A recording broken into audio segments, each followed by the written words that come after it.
बहुत समय पहले की बात है। एक छोटे से गांव में एक पुराना कुआं था।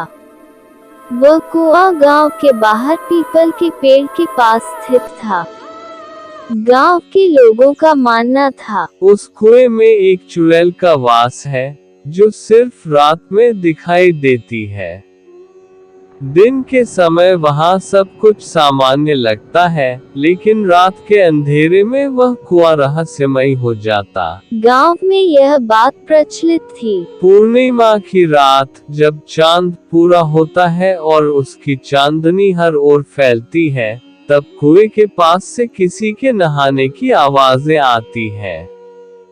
पानी के छींटों की हल्की हल्की आवाज, पायल की छन छन और कभी कभी किसी के हंसने की डरावनी आवाजें भी सुनाई देती। यह आवाजें उस चुड़ैल की होती हैं, जो रात में कुएं में नहाने आती है। गांव में इस किस्से को सुन सुनकर लोग डरने लगे थे।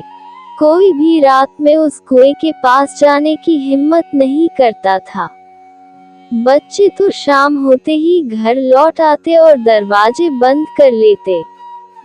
यहाँ तक कि गांव के बुजुर्ग भी इस डरावनी कहानी को सच मानते थे। गांव के बुजुर्गों का कहना था, वर्षों पहले उसी कुएं में एक नवविवाहित स्त्री ने आत्महत्या कर ली थी। कहा जाता है कि उसका पति उसे बहुत प्रताड़ित करता था।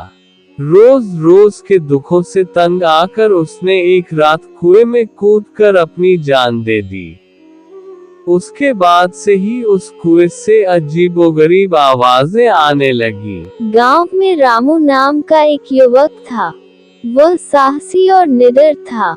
उसे इन भूत प्रेत की कहानियों पर बिल्कुल भी विश्वास नहीं था। मैं इस रहस्य का पता लगा के रहूंगा और गांव वालों को बताऊंगा कि ऐसी बातें केवल मनगढ़ंत कहानियां हैं। एक रात रामू ने फैसला किया कि वह कुएं के पास जाकर अपनी आंखों से सच देखेगा।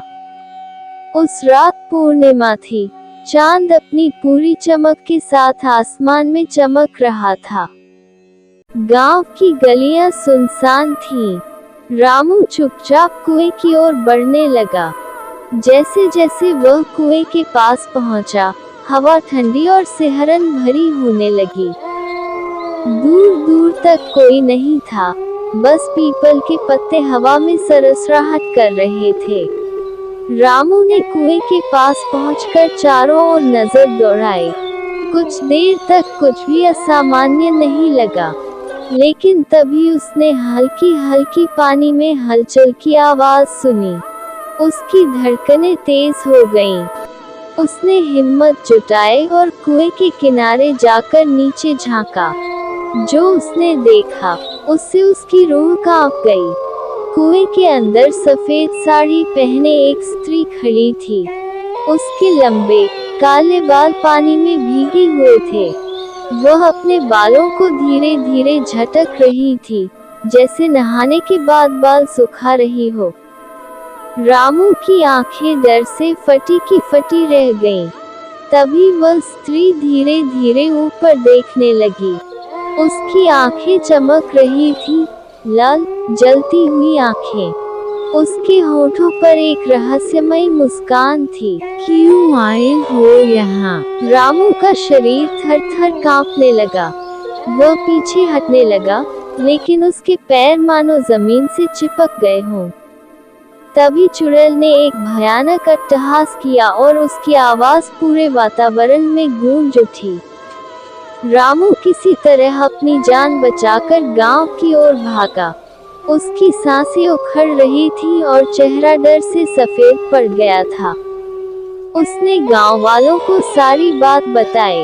लोग रामू की हालत देखकर दहशत में आ गए।